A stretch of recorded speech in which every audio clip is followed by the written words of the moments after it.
Investidores, Bitcoin abrindo a semana acima dos 65 mil dólares, sendo cotado aos 65.731 mil dólares nesse momento, se valorizando 1,21%, abrindo a semana mais uma vez aqui em alta, né? A gente tem observado que desde o início da operação dos ETFs de Bitcoin, a gente tem tido aberturas semanais majoritariamente de alta. O mercado tradicional vai abrir às 10h30, por enquanto, no momento em que eu estou gravando esse vídeo aqui, somente os mercados futuros estão abertos no mercado tradicional. Vamos ver na hora que rolar de fato a abertura, que é às 10h30, como que isso pode se refletir no preço do Bitcoin, que segue aqui defendendo essa região dos 61 mil dólares, ou 60 mil dólares com bastante efetividade, né? O Bitcoin formando aqui um range de correção praticamente lateralizada, né? Uma correção plana após esse último movimento de impulso de alta. E Bitcoin vai então se estabilizando acima dos 60 mil dólares, algo muito positivo para os holders de Bitcoin. E que também temos dados que nos deixam ainda mais animados, porque a pressão de venda no Bitcoin está arrefecendo, isso está se refletindo no gráfico também, né? E eu vou mostrar para vocês também alguns dados aqui que reforçam essa tese de que os vendedores estão desaparecendo, assim. A pressão vendedora no Bitcoin está aliviando muito. Acredito que a gente só pode ter pressão vendedora no preço do Bitcoin em caso de mau humor em Wall Street, né? Nesse ano de 2024, vocês têm testemunhado, né, quem acompanha o mercado assim diariamente, a influência que o mercado tradicional tem tido no preço do Bitcoin. Então, um mau humor lá pode afetar o preço do Bitcoin. Ainda assim, a gente está vendo o S&P corrigir e o Bitcoin realizou uma correção de ciclo, por enquanto, abaixo dos padrões, né, do que nós estamos observando. Essa correção, após esse último impulso de alta, chegou na casa dos 19%, abaixo de 21% da penúltima correção, aliás, da última correção que a gente teve. Aí na penúltima, 21,8%, essa aqui 22,6%, então uma correção de padrões leves e que vão reforçando aí essa tese de que vendedores estão ficando escassos, né, investidores? E o preço do Bitcoin segue lateralizando com volumes descendentes, o que a gente considera também bastante positivo e saudável também, no volume caindo nesse mesmo período em que o Bitcoin segue lateralizando, tá?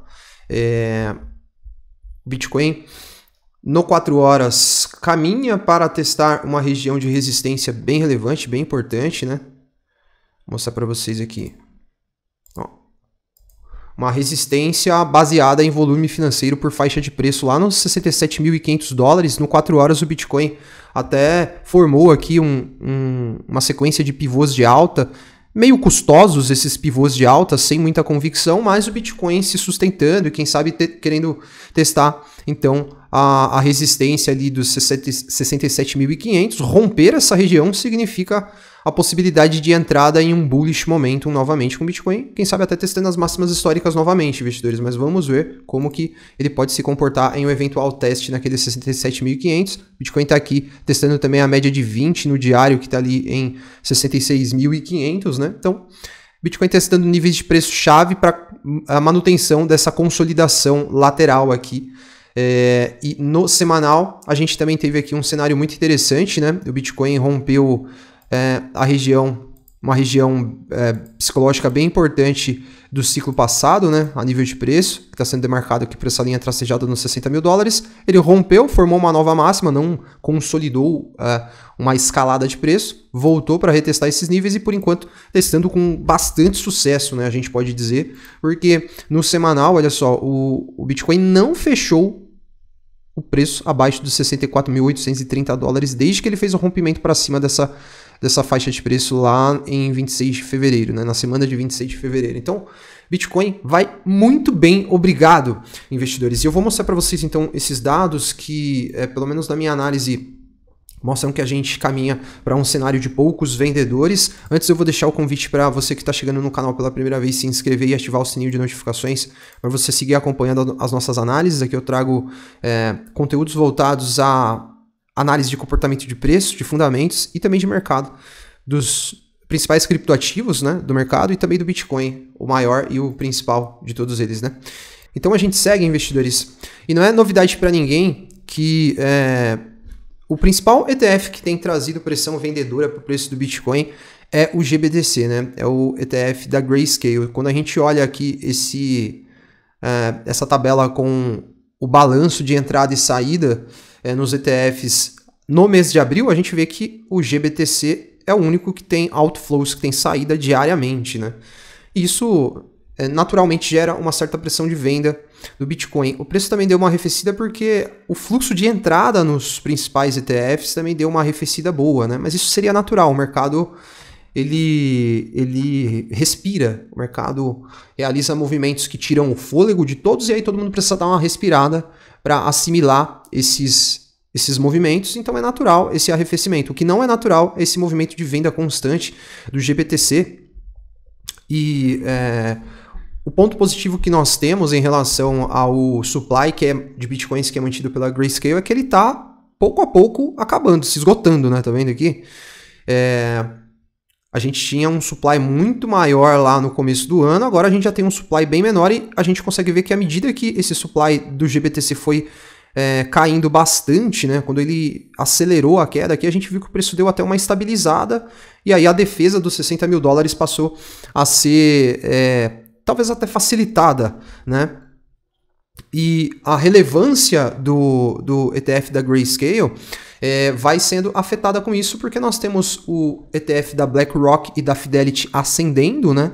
Se tornando mais relevante, mais importante nessa dinâmica de fluxo de capital trazido pelos ETFs, e a Grayscale só em queda aqui. E temos um novo fator que pode afetar ainda mais essa dinâmica de vendas, afetar positivamente o preço do Bitcoin, que olha só, o mini ETF de Bitcoin planejado da Grayscale terá uma taxa de 0,15%, a mais baixa entre os ETFs de Bitcoin à vista, né? A Grayscale disse que contribuirá com 10% dos ativos do Grayscale Bitcoin Trust, que é esse ETF que está gerando vendas massivas aí. 10% desses ativos mantidos nesse ETF serão, né, transferidos para o novo ETF, o Bitcoin Mini Trust. E pelo fato da taxa ser a mais barata, eu acredito que boa parte dos outflows do GBTC vão para esse Bitcoin Mini Trust. Isso se a gente olhar, ó, essa aqui é a tabelinha que mostra as taxas que estão sendo cobradas pelos ETFs, são 11 ou 12 ETFs de Bitcoin à vista lá no mercado americano. A que tem a taxa mais barata é o da Franklin Templeton, 0,19%, taxa de manutenção, ou taxa de administração, como você preferir. E a taxa mais cara é da Grayscale, né? 1,50%. E isso é o fator principal que tem gerado todo esse outflow, né, no supply que é mantido lá no Grayscale Bitcoin Trust. E a gente pode considerar que essa taxa de manutenção da Grayscale vai cair 10 vezes, vai para 0,15%, caras, e vai se tornar a taxa mais barata. O que na minha análise, e acompanhei também outros caras aqui bastante inteligentes aí, esses caras também acreditando que isso aqui é muito positivo para o preço do Bitcoin, tá? Então acredito que toda essa pressão de venda gerada pela Grayscale tende a arrefecer ainda mais nessas próximas semanas e meses, né? Contribuindo com uma visão bullish para o Bitcoin. Um outro ponto que também é bullish, caras, é o comportamento esperado pelos mineradores, né? Os mineradores vinham vendendo bitcoins e nesse momento, após o halving, a gente já tem um custo médio de eletricidade que é necessário para minerar um Bitcoin na casa dos 77.400 dólares, né? O preço está na casa dos 65, ou seja, mineradores estão tendo prejuízo para minerar Bitcoin. Eles têm duas escolhas nesse momento: desligar as máquinas, né? Nesse post aqui, o Charles Edwards estima que pelo menos 15% dos mineradores vão sair do jogo, vão desligar as máquinas, vão abandonar essa operação, né? E quem quiser ser lucrativo vai precisar segurar Bitcoin para negociar esses Bitcoins eventualmente quando ele estiver acima dos 77.400 dólares, né? Para não vender no prejuízo. E isso, levando em consideração o fato de que o preço de cada Bitcoin que é concedido aos mineradores chegou a atingir a casa dos 244 mil dólares no sábado, caras. Loucura, né?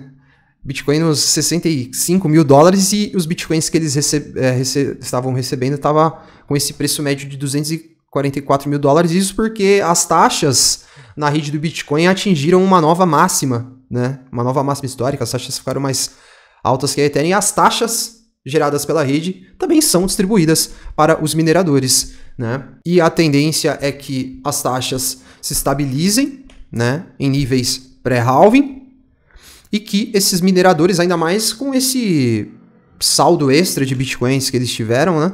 Não de Bitcoins, mas de saldo extra financeiro, com Bitcoins muito mais valorizados que eles receberam, a tendência é que eles segurem realmente o seu supply, a sua liquidez, para negociar Bitcoin só lá na frente. A tendência agora é que mineradores vão segurar, vão reter os seus Bitcoins, e isso é menos pressão de venda para o Bitcoin, né?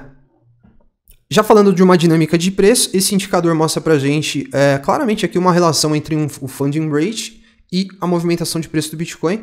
Quando o funding rate chega a patamares muito altos, como a gente pode ver aqui já nesses últimos movimentos desse ciclo, né? Considerando um horizonte desde lá de novembro, quando a gente tem o funding rate atingindo patamares muito altos, o preço estabiliza. Quando o funding rate cai, a gente vê o preço voltando a se projetar. A gente já teve aqui um cenário de queda bem interessante do funding rate, com o Bitcoin consolidando lá entre 60 e 65 mil dólares. Então, esse aqui é um indicador que nos dá uma visão positiva de que o Bitcoin pode, né, continuar consolidando esses níveis de preço para romper para cima e realizar aqui um novo movimento de escalada, né? Seguiremos acompanhando o mercado para ver, de fato, como que isso vai se refletir. Eu continuo muito otimista com o Bitcoin, investidores.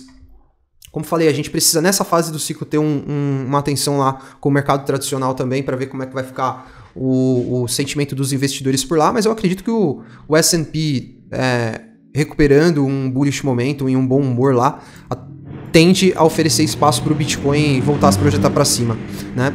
Tem muita gente falando que, cara, calma aí, porque o Bitcoin só entra em bull run 6 meses depois do halving. E assim, desculpa, cara, os acontecimentos desse ano já embaralharam as cartas, ciclicamente falando. Não dá pra gente ter certeza que a bull run só vai começar daqui 6 meses, tá? O Bitcoin nunca havia rompido uma máxima histórica, nunca tinha formado uma máxima histórica antes do halving, isso já aconteceu. Então, na minha análise, existe sim uma possibilidade de uma bull run antecipada. Eu acho que o fator que talvez influencie muito nisso é relacionado aos juros, né? Ao que tudo indica, os juros ao dólar vão cair só no final do ano. Se cair esse ano, parece que vai ser mais no final do ano, no último trimestre, e de repente isso pode ser, tipo assim, um fator, tipo, gasolina, jogar gasolina na fogueira, né? Porque eu acredito que a gente pode sim já estar vivendo movimentos de bull run nesse mercado. E aí os juros caírem e a parada explodir absolutamente, assim. Então, se você está se balizando 100% em movimentos cíclicos, esse ano a gente já teve movimentos aí que foram totalmente contrários aos movimentos dos ciclos anteriores. Então, assim, é válido sim considerar que o Bitcoin pode entrar numa escalada antes mesmo daquilo que a gente observou em ciclos anteriores, tá? Não existe certeza nenhuma de que isso aí vai demorar 6 meses para acontecer, tá bom? Não tem certeza de que vai acontecer antes? Não, mas esse ciclo claramente está sendo antecipado. Então, ter uma expectativa que isso aconteça antes, não tem nada de errado com isso. Pelo menos essa é a minha avaliação. Queria saber a opinião de vocês em relação a isso. Vocês esperam um bull run só daqui 6 meses ou vocês acham que pode acontecer antes? Muito legal vocês deixarem a opinião de vocês pra gente entender como é que tá a visão de todos em relação a esse ponto. E a gente segue. Nos próximos dias teremos novas análises do Bitcoin aqui no canal. Inscreva-se para seguir acompanhando o nosso conteúdo. Deixe o like para ajudar o canal a continuar crescendo. Um forte abraço a todos e até a próxima. Investidores, as criptos do relatório Smart vêm tendo uma performance fantástica, mas ainda tem muito potencial para ser capturado pelos nossos portfólios. E para trazer mais assimetria, agora nós temos o Mega Gemas. E além disso, todo mundo que compra o relatório recebe um e-book completo de bônus. Com esses materiais, com certeza você vai conseguir fazer ótimos resultados nesse mercado e se tornar um investidor de alto nível. Recomendo fortemente que você acesse o link da descrição aí agora para conhecer esse trabalho.